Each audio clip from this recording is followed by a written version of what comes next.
Hello everyone, I am the storyteller, and I am here to help you today. I know you use this video to fall asleep, so before that, like the video and subscribe to the channel also. Where are you from and what time are you watching now? Get comfortable and relax. Story 1. The shadow that mimics you. The night was drenched in relentless rain, each drop hammering against the windows of Dinda's small apartment. The rhythmic tapping filled the dimly lit room, creating a strange, almost hypnotic melody that only seemed to amplify the silence within. Dinda sat cross-legged in front of her vanity mirror, a towel draped over her shoulders, as she slowly ran her fingers through her damp, tangled hair. The only light in the room came from the flickering lamp on her nightstand, casting long shadows against the walls. The power had been unstable all night, causing occasional blackouts. She sighed, exhausted. Work had been brutal, and the storm outside did little to comfort her. A quick glance at her phone revealed the time, 11:43 p.m., almost midnight. She had meant to go to bed early, but the storm had kept her restless. As she reached down to grab her hairbrush, something felt wrong. A strange heaviness in the air, a shift in the atmosphere, as if the room had become too quiet. She brushed it off, picking up the brush and running it through her long, black hair. The rhythmic strokes were almost soothing, up and down, over and over, until she noticed something in the mirror. Her breath caught in her throat. At first, it was subtle. The reflection in the mirror. It lagged, just a fraction of a second. A delay so slight that if she had been more tired, she might have ignored it completely. Dinda blinked. Her reflection blinked back. She turned her head slightly. The reflection followed. She lifted her hand hesitantly. The reflection did the same, but something felt off. The timing was almost perfect, but not quite. A chill crawled up her spine, her grip tightening around the hairbrush. She told herself it was nothing, just her mind playing tricks on her after a long, tiring day. But then, without thinking, she did something impulsive. She jerked her head to the left, fast, and that was when she saw it. Her reflection did not move at the same time. For a brief, horrifying second, the girl in the mirror was still facing straight ahead, even though Dinda had already turned. Then, slowly, the reflection turned its head to match her. Her blood ran cold. She felt as though she couldn't breathe, her heart hammering against her ribs. Her mind screamed for logic, for reason. Maybe the dim lighting was playing tricks on her. Maybe her tired eyes were making her imagine things. But then it did something that shattered all her rational thoughts. It smiled. Dinda hadn't smiled. Her breath hitched in her throat, and she scrambled backward, nearly knocking over the lamp in the process. The reflection in the mirror remained seated, its head tilted slightly, watching her with an expression that did not belong to her. And then the light flickered, and the room went completely dark. Dinda gasped, her body frozen in place. The only source of light now came from outside, the eerie, bluish glow of lightning flashing through the window. She wanted to move, to turn on her phone's flashlight, to run. But fear had her paralyzed. Then, in the darkness, she heard it. A whisper, low, distorted, coming from inside the mirror. "Let's switch places." A sharp knock echoed through the room. Dinda screamed. Dinda's scream barely left her lips before another knock echoed through the apartment. Story 1. The shadow that mimics you. The night was drenched in relentless rain, each drop hammering against the windows of Dinda's small apartment. The rhythmic tapping filled the dimly lit room, creating a strange, almost hypnotic melody that only seemed to amplify the silence within. Dinda sat cross-legged in front of her vanity mirror, a towel draped over her shoulders, as she slowly ran her fingers through her damp, tangled hair. The only light in the room came from the flickering lamp on her nightstand, casting long shadows against the walls. The power had been unstable all night, causing occasional blackouts. She sighed, exhausted. Work had been brutal, and the storm outside did little to comfort her. A quick glance at her phone revealed the time, 11:43 p.m., almost midnight. She had meant to go to bed early, but the storm had kept her restless. As she reached down to grab her hairbrush, something felt wrong. A strange heaviness in the air, a shift in the atmosphere, as if the room had become too quiet. She brushed it off, picking up the brush and running it through her long, black hair. The rhythmic strokes were almost soothing, up and down, over and over, until she noticed something in the mirror. Her breath caught in her throat. At first, it was subtle. The reflection in the mirror. It lagged, just a fraction of a second. A delay so slight that if she had been more tired, she might have ignored it completely. Dinda blinked. Her reflection blinked back. She turned her head slightly. The reflection followed. She lifted her hand hesitantly. The reflection did the same, but something felt off. Louder this time. It wasn't coming from the door. It was coming from the mirror. Her body refused to move, every muscle locked in terror. The darkness around her felt suffocating, swallowing the small room whole. She could only see brief flashes of her surroundings whenever lightning illuminated the space. Then she saw it again. The mirror flickered. For a split second she saw her reflection, but it wasn't her. The girl in the mirror was still smiling, but now her eyes were completely black. Dinda's chest rose and fell rapidly, panic clawing at her throat. She fumbled blindly for her phone on the nightstand, hands shaking so badly that she nearly dropped it. Her fingers found the screen, and with one frantic tap, light. The phone's flashlight cut through the darkness, revealing the mirror, and what she saw made her entire body turn to ice. The reflection was gone. The mirror was empty, not shattered, not distorted, just empty. A void of darkness. No reflection of her bed, no reflection of her nightstand, no reflection of herself. Dinda staggered backward, her breath coming out in ragged gasps. "No," she whispered. "This isn't happening. This isn't real." She forced herself to look away from the mirror and toward her bedroom door. She needed to get out. Now. But the moment she turned her back, a soft, wet tap sounded against the mirror. Her body locked up. It was faint, almost like the sound of fingertips pressing against glass. She didn't want to look. She couldn't. But the sound came again. Tap, tap, tap. And then a low chuckle. Dinda spun around, the flashlight beam shaking in her hands. Her reflection was back, but it wasn't sitting in the chair anymore. It was standing, and it was closer, too close. She felt bile rise in her throat as the thing that wore her face stared at her through the glass. Its lips were still stretched into that unnatural grin, but its eyes were wrong. They weren't just black anymore. They were deep, like pits of endless darkness, shifting and swallowing all light within them. And then it did something that shattered every ounce of reason left in her mind. It reached out. The surface of the mirror rippled like water as its hand pressed against the glass. Dinda's flashlight flickered wildly, as if the presence of the thing was draining the power around it. The hand pushed further. The glass bulged.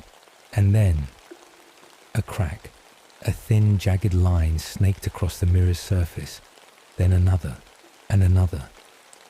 The reflection's grin widened, its lips parting ever so slightly. It whispered in a voice that was barely human. "You can't run." The cracks spread like veins, and then the mirror shattered. A deafening silence followed. Dinda didn't even realize she had fallen to the floor, her body curled against the nightstand, arms wrapped around herself. Shards of glass littered the floor, reflecting the dim glow of her flashlight. She forced herself to breathe, her mind scrambling to process what had just happened. The mirror was broken. The reflection was gone. It was over. Right. Her phone vibrated violently in her hand. A notification. She blinked through the haze of fear and lifted the screen to her face.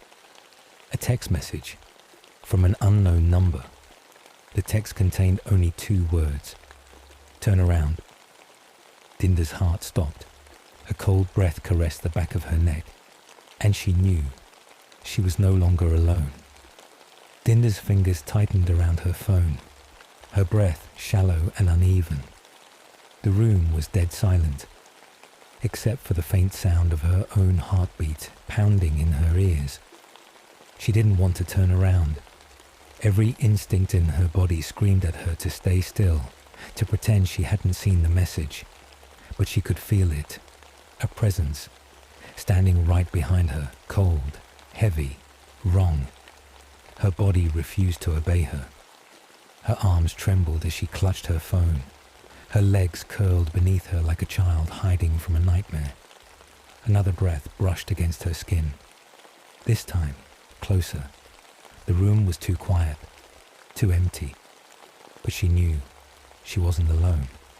She tried to move, slowly, carefully. Maybe if she could just reach the door. Then her phone vibrated again. Another text, with a single, horrifying image, a photo of her own back, right now, her entire body seized. The photo was taken from inches behind her. Who took it? Who sent it?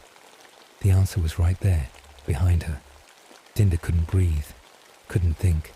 She had to get out. Now. With every ounce of strength, she forced her body to move, lunging forward, shoving herself toward the door. But the second she moved, a hand grabbed her ankle. Ice shot up her leg. It was freezing, too cold to be human. She screamed, kicking wildly, scrambling against the floor, her hands slipping on shattered glass. She didn't care. She had to get away. She yanked her foot free and ran. She didn't dare look back. Louder this time. It wasn't coming from the door. Her bedroom door slammed shut behind her as she bolted down the hallway, her pulse thundering in her skull. The apartment was dark. Too dark. Every light had gone out, leaving only her flickering phone screen to cut through the blackness. Her lungs burned. Her feet pounded against the wooden floor as she raced toward the front door. She grabbed the handle, twisted it, locked. Number no. She fumbled with the deadbolt, her fingers shaking too hard to grip it properly. She twisted, pulled, nothing. And then, a soft creak from behind her. Dinda froze. The sound came from the hallway, her bedroom door. It had just opened. Slowly. Her pulse roared in her ears. She didn't want to look, but she did. The door stood ajar. The hallway beyond it was pitch black. And in that darkness, a shape, tall, slender, watching. It didn't move, didn't speak, just stood there, waiting. Dinda's breath came in sharp gasps. She gripped her phone tighter, slowly raising the light toward the figure. The second the beam hit it, the shape moved, fast, too fast, rushing toward her. Dinda barely had time to react before the lights exploded back on. And the hallway was empty. Her chest rose and fell rapidly, her knees weak beneath her. She gripped the doorknob so hard her knuckles turned white. Was it gone? Had it ever been there? She felt like she was losing her mind. Then, her phone buzzed one more time, A message. Let me in. Dinda's blood turned to ice, because this time, the message wasn't from an unknown number. It was from her own. Dinda's fingers hovered over the screen, her stomach twisting into knots. The message sat there staring back at her. Let me in. Sent from her own number. Her breath came in shallow gasps, the weight of the words pressing down on her chest like something heavy, suffocating. This wasn't possible. This shouldn't be possible. Her own phone, her own number. Her mind scrambled for logic, for anything that could explain this. A hacker, a prank, a glitch. Number. She knew that wasn't it. She could feel it. A cold, unshakable presence. Something was here. Something that was not her. Her trembling fingers hovered over the screen, hesitating. She should ignore it. Block the number. Throw the phone away. But before she could do anything, another message appeared. I see you. Dinda's breath hitched. The apartment was silent. Too silent. She turned, heart pounding, scanning the room with frantic eyes. Every corner, every shadow. Nothing. But that didn't mean it wasn't there. The air felt thick, heavy, pressing against her skin like an invisible force. The lights above flickered, dimming ever so slightly. Then, her phone buzzed again. This time, it was a photo. Her stomach dropped. With shaking hands, she opened it, and immediately regretted it. The picture was dark, grainy, taken from inside the apartment, behind her. Dinda's body went rigid. She didn't turn around. She couldn't. Her vision swam, her fingers tightening around the phone. Another message appeared.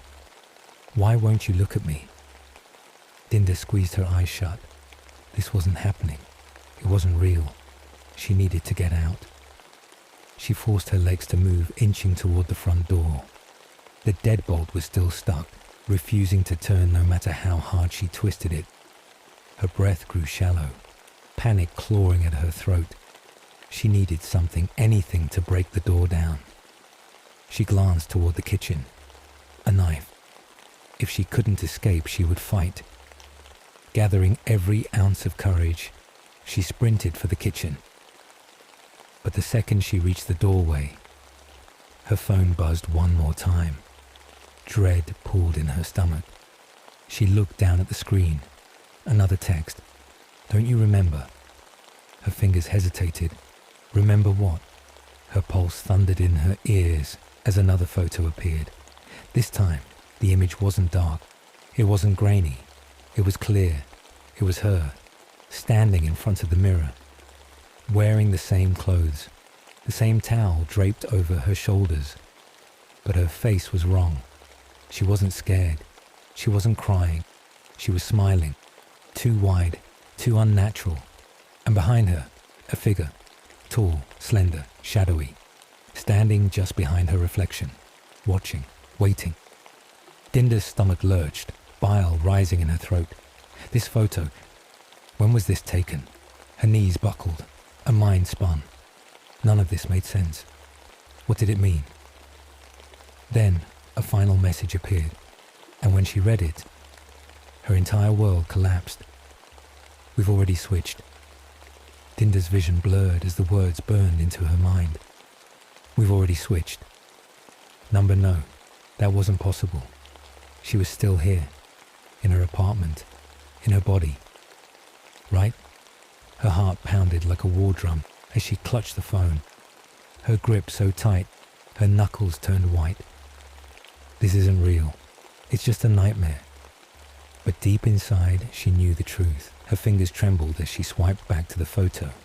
Her reflection, smiling, and the shadow behind it, tall, twisted, watching. It had been there the whole time. Her stomach twisted. What did it mean? Had it already taken her place? Had it already... Dinda! A voice from inside the apartment. Her blood ran cold. It was her voice, calling out from her bedroom. Her chest tightened. Her body refused to move. Then, footsteps, slow, deliberate, coming from the dark hallway, coming toward her. Dinda's breath hitched. Her mind screamed to run, to get out, but she was frozen. Then she saw it. A shadow stretched along the floor, moving, coming closer, too close. And then it stepped into the light. Dinda's knees nearly gave out. It was her, another Dinda, standing there, watching, smiling. But his face, it was wrong. The skin too pale, the eyes too black, the grin too wide, like something that had worn her face for too long, like something that had forgotten how to be human. Dinda's breath came in short, ragged gasps. "No," she whispered. "You're not real." The thing tilted its head, mimicking her movements. Then it took a step forward. Dinda stumbled back, her body colliding with the kitchen counter. The thing didn't stop. It kept walking, slow, steady, its black eyes locked onto hers. Then it whispered, "I told you. We've already switched." Dinda's stomach twisted in horror. Number no, no, no. She was still here. She was still herself. Wasn't she? Her hands shook violently as she grabbed the nearest object, a kitchen knife. "Stay back," she choked out. "I don't know what you are, but..." It laughed. A low, distorted sound. And then it lifted its hand. Dinda's breath caught, because when it raised its fingers, so did she. Her own hand moved, mirroring its every motion. Her fingers trembled. She tried to stop, but she couldn't. The thing took another step forward, and Dinda, against her will, moved forward too. Her mind screamed. She wasn't controlling her body anymore. The thing whispered, its voice slithering into her ears, "You're not the real one." Dinda gasped. Her hands, her legs, her entire body. It wasn't hers anymore. The thing smiled wider. And then everything went black. Darkness, endless, consuming. Dinda's mind floated in a void, weightless, disoriented. She could feel nothing. No ground beneath her feet, no air in her lungs, only an overwhelming emptiness. She tried to move, but she had no body. She tried to scream, but she had no voice. Panic surged through her. Was she dead? Something was wrong. Something was missing. Then a sound, faint, muffled, like a whisper through thick glass. A voice, her voice. She doesn't know yet. Another voice, low, inhuman. She will soon. Dinda's chest tightened, except she had no chest. What was happening? Where was she?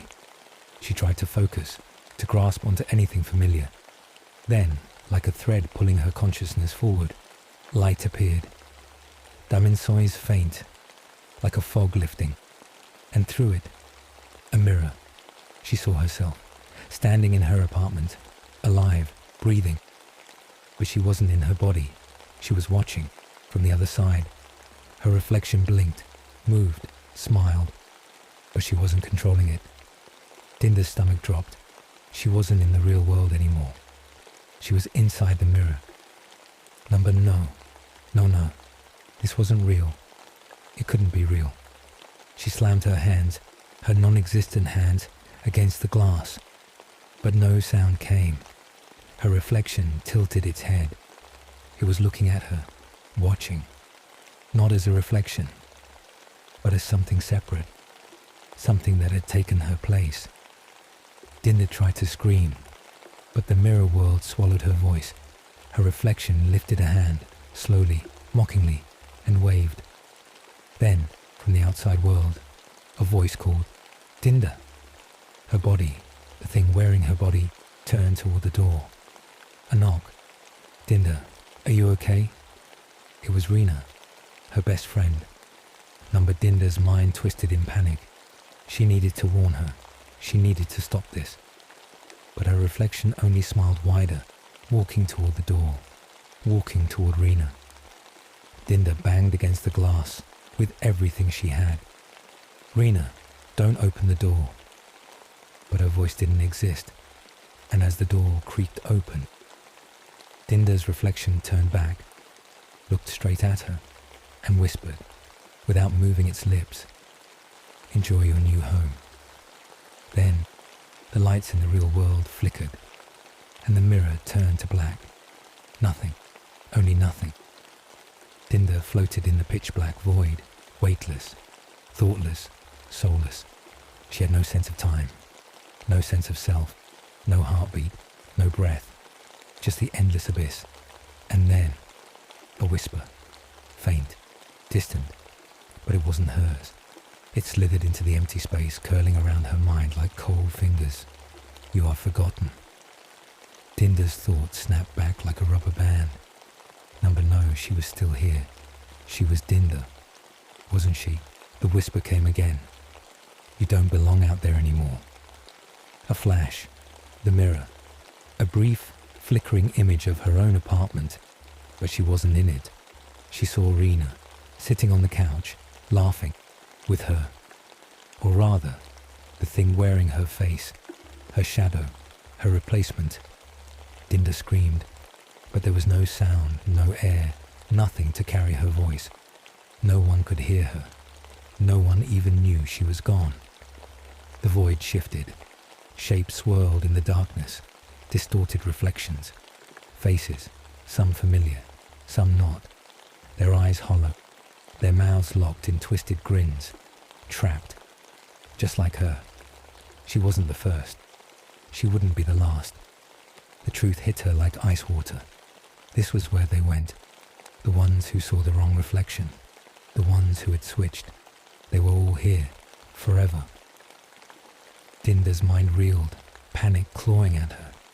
There had to be a way out. She wouldn't let this thing steal her life. She wouldn't let it become her. "You will forget soon," the whisper breathed. The void around her tightened, pulling her deeper. She fought, struggled, clawed at the darkness, but it was too strong. And as she felt herself sinking, her thoughts slipping, her identity fading, she saw it, a single tiny crack of light. In the darkness, faint, weak, but real, the last piece of her reflection. And before the void could take her, she lunged for it. Dinda lunged, her entire being stretched toward the single crack of light, the last fragile piece of her existence. The void screamed. Darkness clawed at her, trying to pull her back, trying to erase her. "You are not real anymore." Number. She was real. She was Dinda. With one final desperate push, she reached the light, and everything shattered, blinding white. A rush of air filled her lungs. Her chest heaved. She could feel again. Her arms, her legs, her heartbeat pounding wildly. She was back. She gasped, blinking rapidly. She was on the floor of her apartment.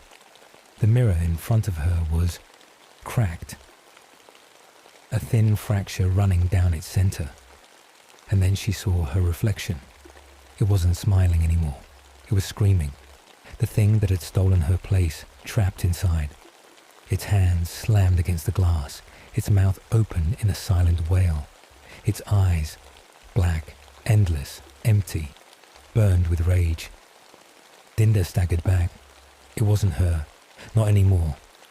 The thing thrashed inside the mirror, its shape distorting, twisting into something inhuman. Then, cracks spread across the glass. The reflection splintered, and then it shattered. The mirror exploded into dust, and the thing inside it vanished. Silence. Dinda stood there, chest rising and falling, heart slamming against her ribs. It was over. It was gone. She slowly turned to make sure. Her apartment was empty. No shadows, no whispers, no other version of herself waiting in the darkness. She was alone, truly, finally alone. A sob of relief broke from her lips. She had won. She was real. She was herself. She let out a shaky breath and glanced at her phone. The messages, all gone. Like they had never existed. Like the nightmare had never happened. But she knew. She would never forget. Dinda took one last look at the empty space where the mirror had been. Then, whispering to herself, "You're not me," she turned off the lights and walked away. The end. Story 2. The room that locks itself at night. The house on Hollow Street had stood for nearly a century, a towering relic of a bygone era. Its dark wooden frame loomed over the unkempt yard, casting long shadows that stretched across the cracked pavement. The neighbours never spoke much about it, but when they did, their voices lowered to a whisper, as if fearful of being overheard by the house itself.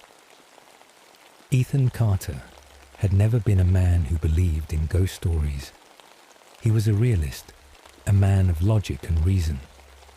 So when he inherited the house from his late uncle, he saw it as nothing more than a fortunate windfall, a chance to start fresh in a place that, while eerie, held no real power over him.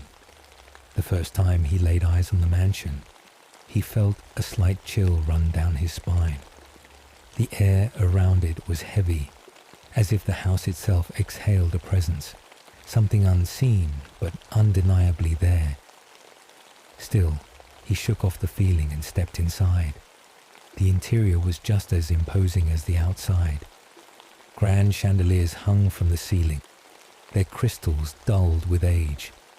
A thick layer of dust coated the furniture, and the scent of old wood and something faintly metallic lingered in the air.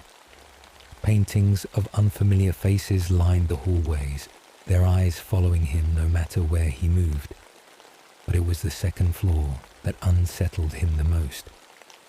At the very end of the hallway stood a door unlike the others.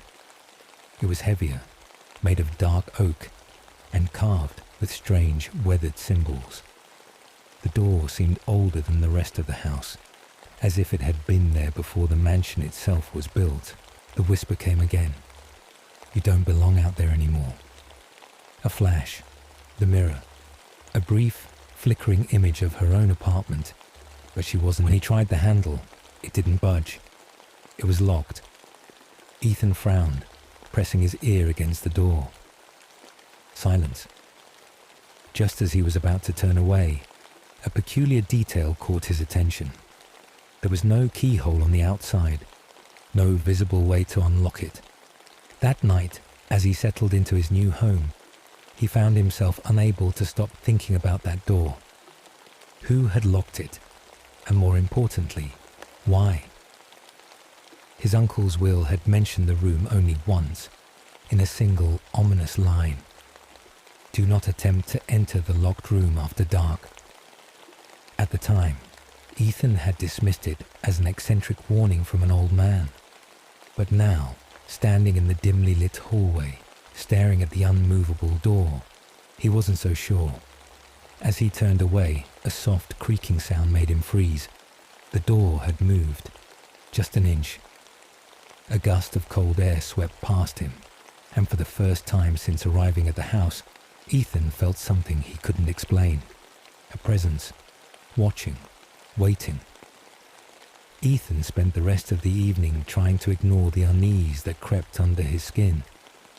He told himself that the sound had been the house settling, just old wood shifting with the temperature. But no matter how many times he rationalized it, his eyes kept drifting back to the second floor hallway, to the heavy oak door that had moved ever so slightly. Determined not to let his imagination get the best of him, he invited his best friend, Daniel, and Daniel's younger sister, Claire, over for drinks. By the time they arrived, the house felt less oppressive. Daniel's loud, easygoing personality filled the space with warmth, and Claire's curiosity kept the conversation lively. They laughed, drank wine, and explored the mansion's many rooms, their voices echoing through the vast, empty halls. But as the night stretched on, the atmosphere began to change. It started subtly. The lights flickered once or twice. A distant creak sounded from the upper floor. Then, at exactly midnight, a loud thud shook the house, followed by the unmistakable sound of a lock clicking shut. The laughter stopped. "What the hell was that?" Claire whispered, gripping her wine glass a little too tightly. Ethan glanced toward the staircase. He didn't want to admit it, but he already knew where the sound had come from. The locked room. He grabbed a flashlight, and with Daniel and Claire close behind, he made his way upstairs. The second-floor hallway stretched before them, silent and cold. The air felt heavier here, pressing against them like an invisible weight. Then Ethan saw it. The locked room's door was open. His breath hitched. He was sure, absolutely sure, that it had been closed just hours ago. Slowly, he pushed the door further open. The hinges groaned in protest. Inside, the room was almost perfectly preserved, untouched by time. Dust floated in the air, illuminated by the flashlight's beam. There was an old wooden bed against the wall, a bookshelf filled with rotting tomes, and an ornate mirror standing in the far corner. But what sent a shiver down Ethan's spine was the chair in the center of the room. It was facing the door, as if someone had been sitting there waiting. Daniel stepped inside, frowning. "This place gives me the creeps." Claire's eyes darted toward the mirror. "Why does it feel wrong?" Ethan couldn't answer. His gaze locked onto the chair, his mind racing. The dust in the room was thick, untouched, except for one thing. The chair's legs had drag marks, as if someone had moved it recently, or worse, as if someone had been sitting there, watching, waiting. Ethan's pulse thundered in his ears as he stepped further into the room. The air inside was colder than the rest of the house, unnaturally so. He could see his breath misting in front of him, despite the summer heat outside. Daniel rubbed his arms. "Jesus, it's freezing in here." Claire was staring at the mirror in the corner. It was massive, with an intricate frame of dark wood, its surface clouded with age. But despite the dust covering the rest of the room, the mirror was clean, as if someone had recently wiped it down. Ethan took a cautious step toward the chair. His gut told him to leave, but his curiosity pulled him forward. He reached out and touched the armrest.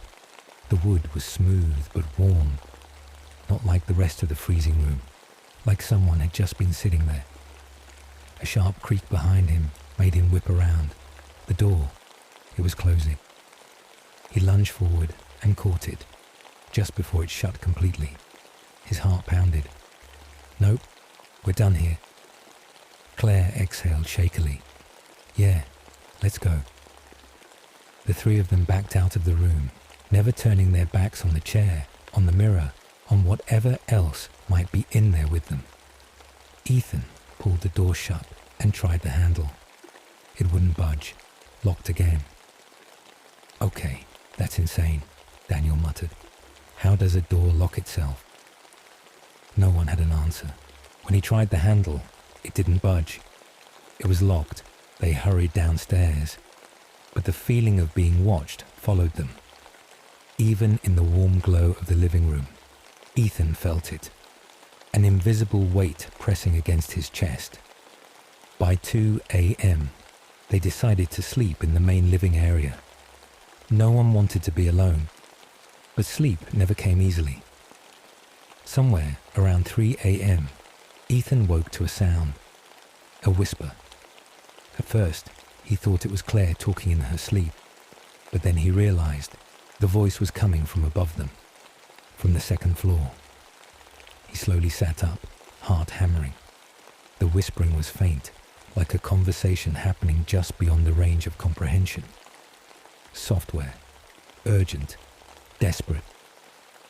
Then came the sound of something shifting. A slow, rhythmic creak, like a chair, rocking. Ethan held his breath.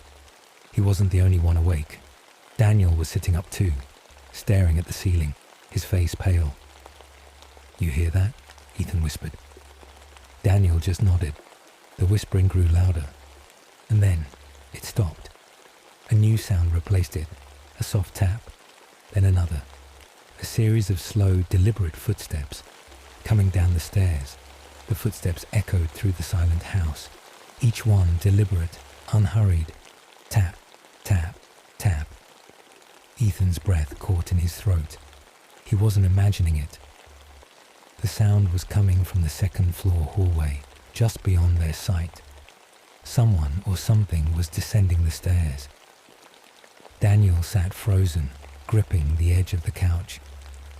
Claire stirred, groggy from sleep, until she saw the look on Ethan's face. "What's wrong?" she whispered. Before Ethan could answer, the footsteps stopped, right at the bottom of the staircase. Ethan's grip tightened around the flashlight beside him. He didn't want to look. Every instinct screamed at him to stay still. But then the air changed. It grew colder, heavy. The faint scent of something metallic, blood, drifted through the room.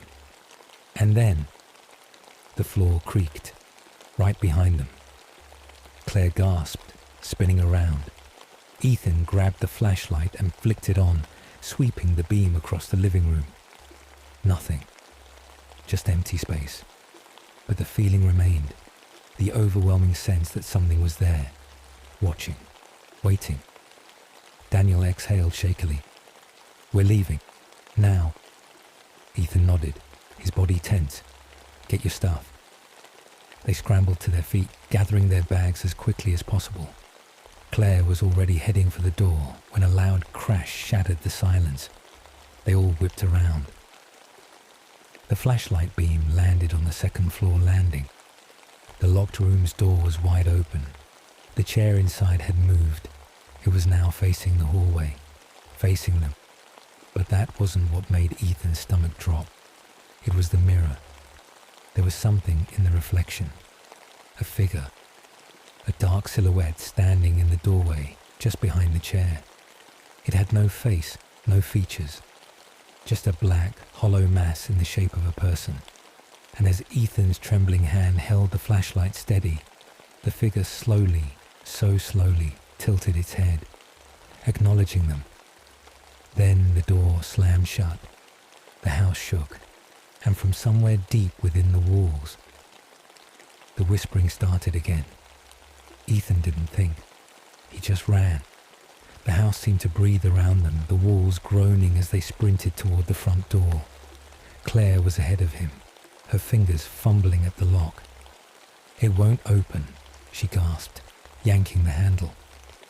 Daniel cursed under his breath. "Move." He shoved her aside and twisted the knob. It didn't budge.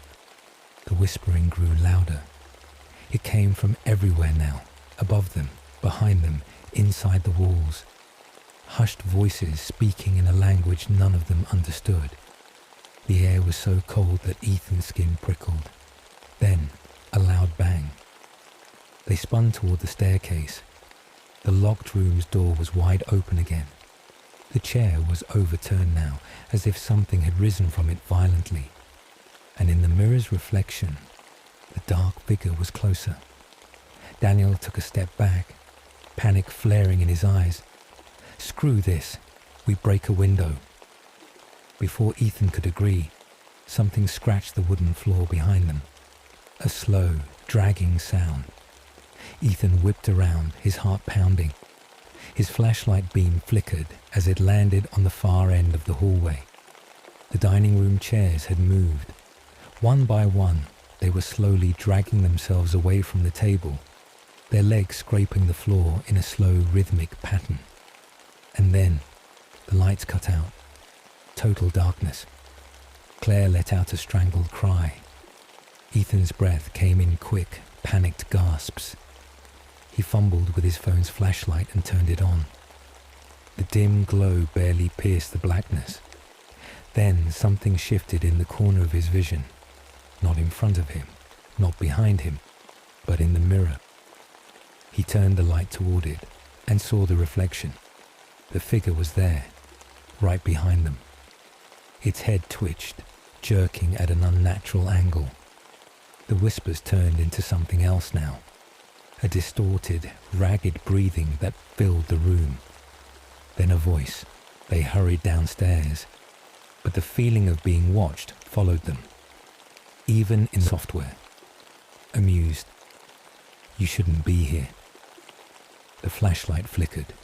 The mirror cracked, and suddenly the front door burst open.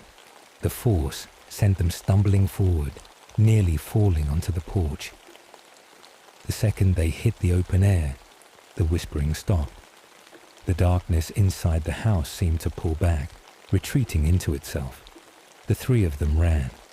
They didn't stop until they were inside Ethan's car, doors locked, hands shaking. For a long time, none of them spoke. The house loomed behind them, silent once more. Claire broke the silence, her voice trembling. What was that? Ethan's hands were still gripping the steering wheel, knuckles white. He forced himself to breathe. I don't know. Daniel turned to him. Dude, your uncle lived there. He must have known something. Ethan swallowed hard. His uncle's will. The warning about the room. Something had been waiting in there, watching. And his uncle had known. We're going back, Ethan said suddenly. Daniel snapped his head toward him. The hell we are. The study, Ethan insisted. My uncle had journals. He wrote everything down. He must have left something, answers. I need to know. Claire hesitated. What if it doesn't want us to know? Ethan looked at the house again. The front door was still open, as if inviting them back inside. For a long moment, he considered driving away, but something deep inside him already knew the truth. It wouldn't let him leave, not until he understood. Ethan's hands trembled as he turned the car off. The house stood in the darkness, its open door a silent invitation or a warning. Daniel gripped his arm. This is insane, man. Ethan swallowed hard. We need to know. Claire exhaled shakily. Then we don't split up. Whatever happens, we stay together. They stepped onto the porch, their footsteps unnaturally loud against the wooden planks. The house was silent, too silent. The air inside felt thick, like stepping into a different world, one that was watching. The three of them moved quickly, their flashlights cutting through the dark as they made their way to the study. Ethan's heart pounded as he yanked open the drawers of his uncle's massive desk. Papers scattered, old notebooks tumbled onto the floor. Then, he found it. A small leather-bound journal.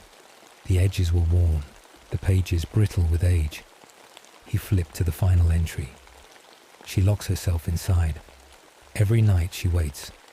I made the mistake of speaking her name once. The mirror cracked. She moved. I never entered the room again. Ethan's fingers tightened around the book. Daniel read over his shoulder, his voice barely a whisper.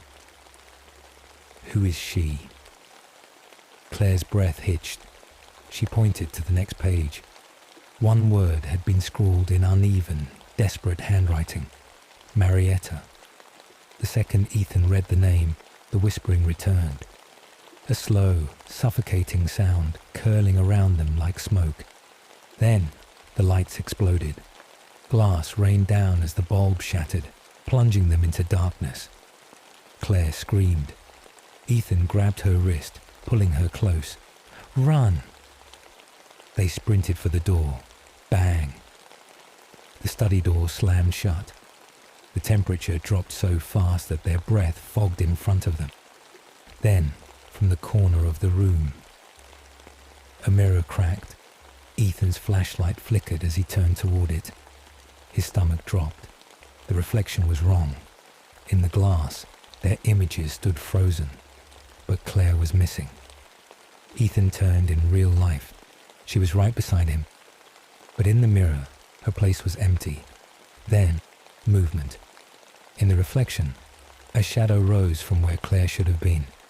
Tall, unnatural. It lifted its head and smiled. The whispering turned into a single, chilling word. Mine. And then, Claire was yanked off her feet. Claire's scream was cut short as an invisible force ripped her backward. She slammed into the bookshelf, sending old tomes crashing to the floor. Ethan lunged for her, but it was as if the house itself was against them. The temperature plunged. The whispering turned into a low, rasping laughter. Daniel grabbed Ethan's arm, his voice frantic. Get her out. Get her out now. Ethan's fingers barely brushed Claire's wrist before she was dragged across the floor, straight toward the mirror. Her body twisted, her nails clawing at the wood, but the force pulling her was relentless. And in the mirror, it was watching. The dark figure, the thing they now knew as Marietta. She stood in the reflection, her face a warped, hollow void, her body melding with Claire's shadow. Ethan refused to let go. He braced himself, pulling with every ounce of strength. Claire, fight it. Claire's eyes snapped to his, wide, filled with pure terror. And then, her reflection blinked. Not in real life, just in the mirror. Ethan's blood ran cold. The real Claire wasn't moving anymore. Her lips parted, but there was a whisper. A horrible, layered whisper. She belongs to me now. Ethan acted without thinking. He grabbed the closest thing, his uncle's journal, and hurled it at the mirror. Crash! The glass shattered. A violent wind ripped through the room, howling like 1,000 voices screaming in unison. The darkness lurched, recoiling from the destruction of its reflection. Claire's body was flung forward, back into reality. The second she hit the ground, the whispering stopped. The house went silent. Claire gasped, coughing, her hands trembling as she reached for Ethan. He pulled her into his arms, heart racing. Daniel was already pulling them both to their feet. We need to go, now. They didn't look back, didn't stop running, didn't breathe until they were outside, the cold night air filling their lungs. Behind them, the house stood in absolute stillness. The door to the locked room had shut on its own again. Ethan looked down at the shattered piece of mirror still clutched in Claire's shaking hand. The reflection in the glass was still watching, and then it smiled. They didn't stop running until they reached Ethan's car. The house loomed behind them, silent and still, but Ethan could feel it watching. Claire was sobbing, her hands shaking violently as she clutched the broken mirror shard. Daniel yanked the passenger door open and shoved her inside. Drive, now. Ethan didn't hesitate. He floored the gas, tires screeching as they sped away. Only when the house disappeared into the darkness did he finally exhale. No one spoke for a long time. The only sound was Claire's ragged breathing and the distant hum of the highway. Ethan tightened his grip on the wheel. She said your name. Claire flinched. I know. She almost took you, Daniel muttered, running a hand down his face. What the hell was that? Ethan swallowed hard. His uncle's words echoed in his head. She locks herself inside. Every night she waits. The reflection, the whispering, the presence in the room. Marietta had been trapped, bound to that mirror, to that house. But now, something had changed. Claire hadn't spoken since they left. She just stared at the broken shard in her hand. Finally she whispered, "It's not over." Daniel turned to her, frowning. "What do you mean?" Claire swallowed, her voice barely audible. "She's still here." Ethan's blood ran cold. "Claire." She lifted the mirror shard. The streetlights flashed against the cracked glass, revealing something horrifying. Her reflection wasn't hers. In the broken mirror, Marietta was staring back, and she was smiling. The engine sputtered, the car stalled, and from the back seat, the whispering started again, It was a whisper, a horrible, layered whisper. She belongs to me now. Ethan acted without thinking. He grabbed the closest thing, his uncle's journal, and hurled it at the mirror. Crash! The glass shattered. A violent wind ripped through the room, howling like 1,000 voices screaming in unison. The darkness lurched, recoiling from the destruction of its reflection. Claire's body was flung forward, back into reality. The second she hit the ground, the whispering stopped. The house went silent. Claire gasped, coughing, her hands trembling as she reached for Ethan. He pulled her into his arms, heart racing. Daniel was already pulling them both to their feet. "We need to go, now." They didn't look back, didn't stop running, didn't breathe until they were outside, the cold night air filling their lungs. Behind them, the house stood in absolute stillness. The door to the locked room had shut on its own again. Ethan looked down at the shattered piece of mirror still clutched in Claire's shaking hand. The reflection in the glass was still watching, and then it smiled. They didn't stop running until they reached Ethan's car. The house loomed behind them, silent and still, but Ethan could feel it watching. Claire was sobbing, her hands shaking violently as she clutched the broken mirror shard. Daniel yanked the passenger door open and shoved her inside. "Drive, now." Ethan didn't hesitate. He floored the gas, tires screeching as they sped away. Only when the house disappeared into the darkness did he finally exhale. No one spoke for a long time. The only sound was Claire's ragged breathing and the distant hum of the highway. Ethan tightened his grip on the wheel. "She said your name." Claire flinched. "I know." "She almost took you," Daniel muttered, running a hand down his face. "What the hell was that?" Ethan swallowed hard. His uncle's words echoed in his head. "She locks herself inside. Every night she waits. The reflection, the whispering, the presence in the room.